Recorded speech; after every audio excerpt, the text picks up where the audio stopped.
Bonjour à toutes et à tous. Aujourd'hui, on va prendre le temps de bien comprendre ensemble les trois valeurs qui sont vraiment au cœur de la République française: liberté, égalité, fraternité. Savoir ce que ces trois mots signifient, ce n'est pas juste de la culture générale, c'est une étape très importante dans votre parcours en France et c'est surtout essentiel pour réussir l'entretien civique. L'objectif qu'on se fixe aujourd'hui est très simple, on va décortiquer ces notions avec des mots simples et des exemples concrets pour que cette devise n'ait vraiment plus aucun secret pour vous. Alors, pour que tout soit bien clair, voilà le chemin qu'on va suivre ensemble. D'abord, on va regarder l'histoire de cette devise, d'où est-ce qu'elle vient et qu'est-ce qu'elle représente. Ensuite, on prendra bien le temps d'analyser chaque valeur l'une après l'autre. On commencera par la liberté, puis on passera à l'égalité et on terminera avec la fraternité. Et enfin, tout à la fin, on verra comment ces trois grandes idées, tout ensemble, forment le socle, les fondations de la société française. C'est parti! On commence donc par le début, les origines. Il faut bien comprendre que la devise « liberté, égalité, fraternité », ce n'est pas juste un slogan publicitaire. Non, c'est bien plus que ça. C'est un morceau de l'histoire de France, une partie de son identité. Alors pour bien saisir sa force, on va plonger un petit peu dans son passé pour comprendre pourquoi ces trois mots, et pas d'autres, ont été choisis. Là voilà, ces trois mots. Liberté, égalité, fraternité. Vous les avez sûrement déjà vus, peut-être sur le mur d'une mairie ou d'une école.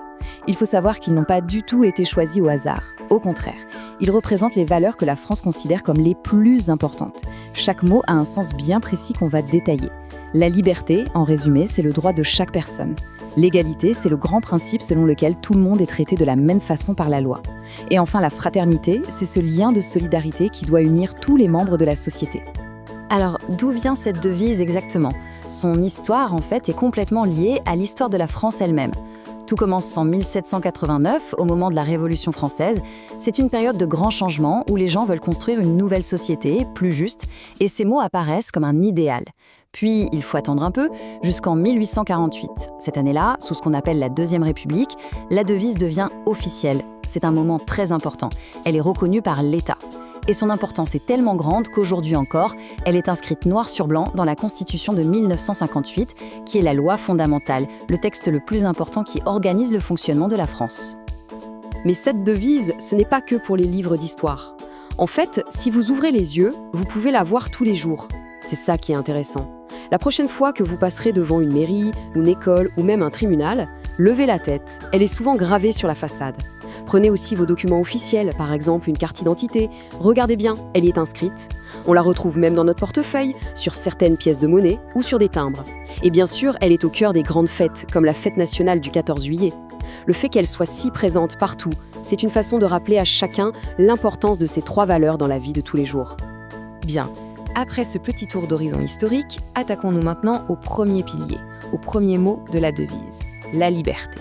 C'est une valeur tellement fondamentale que l'une des missions principales de l'État français est de la protéger.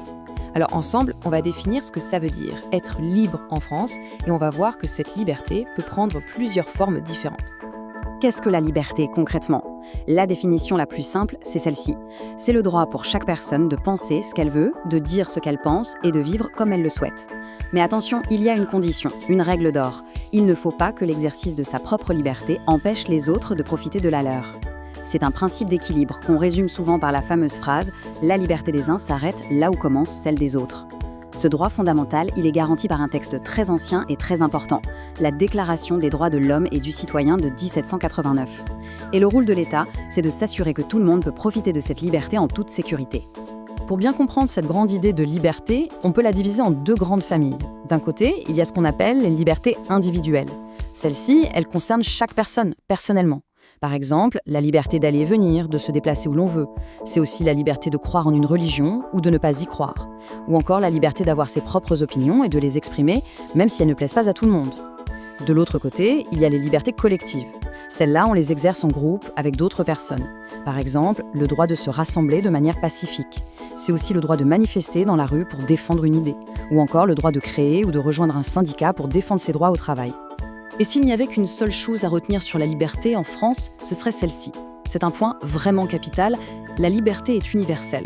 Qu'est-ce que ça veut dire? Ça veut dire que c'est un droit qui est garanti pour absolument toutes les personnes qui vivent sur le territoire français, sans aucune exception. Peu importe sa nationalité, son origine, sa religion, son parcours de vie, la loi est là pour protéger la liberté de chacune et de chacun. C'est ce grand principe qui permet à tout le monde de pouvoir vivre, travailler et s'exprimer en sécurité. Parfait. Après la liberté, passons maintenant au deuxième pilier de la devise, qui est tout aussi essentiel, l'égalité. Ce principe est tellement important qu'il est inscrit tout en haut de la pyramide des lois, dans la Constitution. Alors regardons ensemble ce que ça signifie très concrètement et comment cette idée d'égalité s'applique dans la vie de tous les jours en France. Ce grand principe d'égalité, on peut le voir fonctionner dans 3 domaines principaux. Premièrement, il y a l'égalité devant la loi. Ça, c'est la base. Ça veut dire que la loi est exactement la même pour tout le monde, sans aucun privilège. Qu'on soit riche ou pauvre, connu ou inconnu, la justice s'applique de la même manière pour tous. Deuxièmement, il y a l'égalité des droits civiques. Ça concerne les citoyens français et ça garantit que chaque citoyen a les mêmes droits politiques. Par exemple, le droit de voter ou le droit de se présenter à une élection. Et troisièmement, et c'est un point crucial, il y a l'égalité des droits sociaux. Ce principe dit que chaque personne doit avoir la possibilité d'accéder aux services les plus importants, comme l'école pour ses enfants, les soins de santé ou un logement. L'État a donc le devoir d'agir pour que cet accès soit possible pour tous. Alors attention, il y a une précision très importante à comprendre. Le principe d'égalité ne veut pas dire qu'on doit toujours traiter tout le monde de manière strictement identique. Parfois, pour être vraiment juste, il faut au contraire tenir compte des situations différentes des personnes. Ça peut sembler un peu paradoxal, mais c'est en fait une façon de corriger des inégalités qui existent au départ. Un exemple très simple, c'est les transports en commun. On propose des tarifs réduits pour les étudiants ou pour les personnes qui n'ont pas d'emploi. Ce n'est pas un privilège, c'est un moyen de garantir que tout le monde, même avec peu de moyens, puisse se déplacer. C'est aussi ça l'égalité, donner un coup de pouce à ceux qui en ont le plus besoin pour rétablir un équilibre. Dans cette grande idée d'égalité, il y a un domaine qui est particulièrement fondamental en France. C'est celui de l'égalité entre les femmes et les hommes. Ce n'est pas juste une opinion ou une bonne intention, non. C'est une règle qui est inscrite dans la Constitution, et ce depuis 1946. Le texte est d'ailleurs très clair. Il dit « La loi garantit à la femme, dans tous les domaines, des droits égaux à ceux de l'homme ». Ça concerne le monde du travail, la politique, l'éducation, la famille, absolument tous les domaines. Alors c'est vrai que dans la pratique, il existe encore des inégalités, notamment sur les salaires, mais la loi et l'État s'engagent à lutter activement pour que cette égalité devienne une réalité complète. On voit donc que ce principe d'égalité est un vrai pilier de la République. C'est l'idéal que la société cherche à atteindre. Mais on sait bien que dans la vie réelle, cet idéal n'est pas toujours respecté. Alors que se passe-t-il quand une personne est traitée de manière injuste, de manière moins favorable qu'une autre? Eh bien, c'est ce que la loi française appelle la discrimination. Il faut être très clair, la discrimination, c'est la violation directe du principe d'égalité. C'est le fait de traiter une personne différemment, de manière négative, à cause d'une raison que la loi interdit formellement. La loi française est d'ailleurs très précise et liste plus de 25 critères de discrimination interdits, comme par exemple l'origine, le sexe, un handicap, l'âge ou encore la religion. Pour être concret, si on refuse de louer un appartement à quelqu'un à cause de son nom de famille, ce n'est pas une simple opinion personnelle, c'est un délit. Et c'est essentiel de le savoir, la discrimination est sévèrement punie par la loi, avec des amendes et parfois même des peines de prison. Et face à ces injustices, l'État ne reste pas les bras croisés. Il ne se contente pas de dire que c'est interdit. Non, il combat activement la discrimination avec des lois spécifiques et des plans d'action. Cette lutte se concentre en particulier sur plusieurs fronts jugés prioritaires. Il y a la lutte contre le racisme, c'est-à-dire les discriminations basées sur l'origine ou la couleur de peau. Il y a la lutte contre l'antisémitisme, qui est la haine dirigée contre les personnes juives. Il y a la lutte contre le sexisme, qui vise une personne à cause de son sexe. Et enfin, il y a la lutte contre les haines et les discriminations anti-LGBT+, qui ciblent des personnes à cause de leur orientation sexuelle. C'est un combat de tous les jours pour que l'égalité ne soit pas juste un mot, mais une réalité pour tous.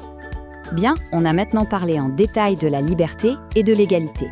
Mais il nous reste le troisième mot, la fraternité. C'est vrai que c'est peut-être le mot qui semble le plus abstrait, le moins facile à définir. Pourtant, il est tout aussi essentiel que les deux autres.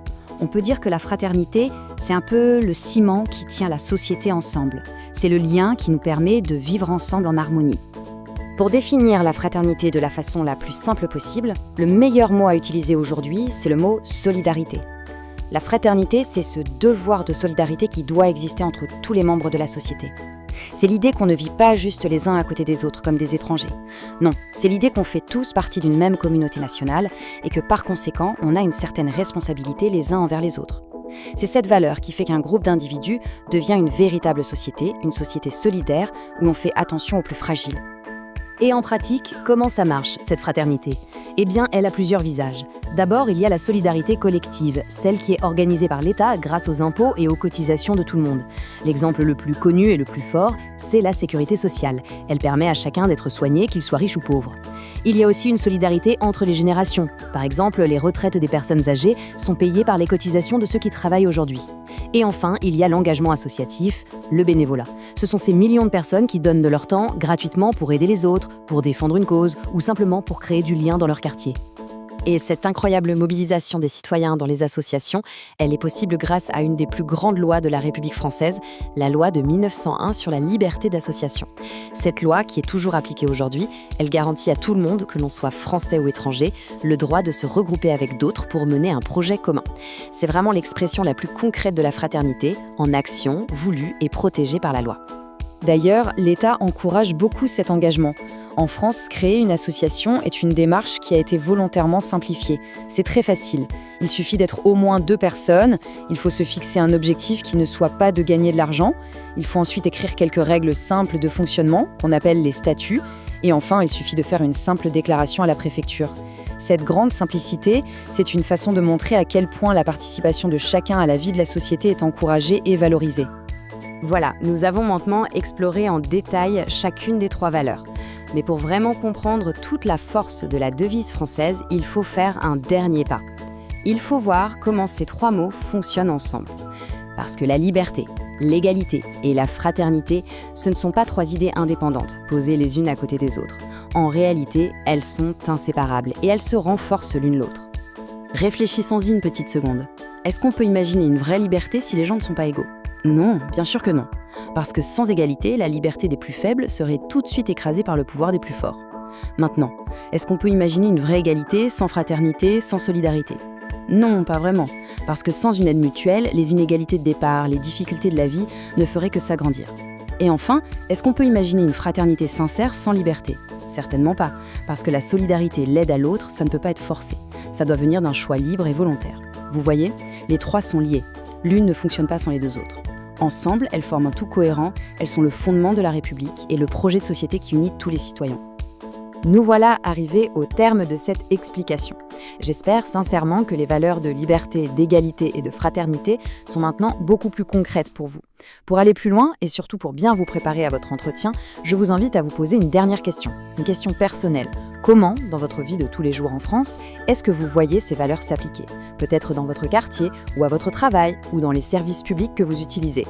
Faire ce lien entre la grande idée et votre propre expérience, c'est vraiment le meilleur moyen de vous approprier ces principes importants.